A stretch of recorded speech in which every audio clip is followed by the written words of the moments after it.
Ni uste da hezkuntza garrantzitsuena.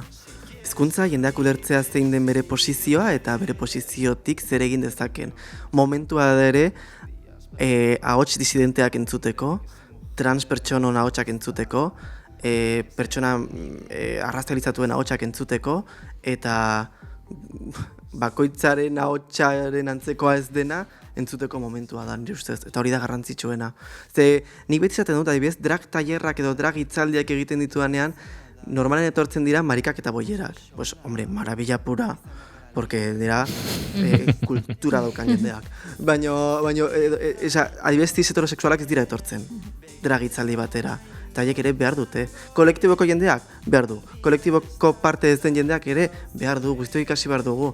Drag hitzaldia, baina berdin zaite, edozein gairi buruzko hitzaldiak, edo gaur egun badugu denetarik, baitugu podcastak, baitugu YouTubeko bideak, baitugu programa, eske ez duenak jakin nahi da, ez duelako nahi, ze informazioa hor dago.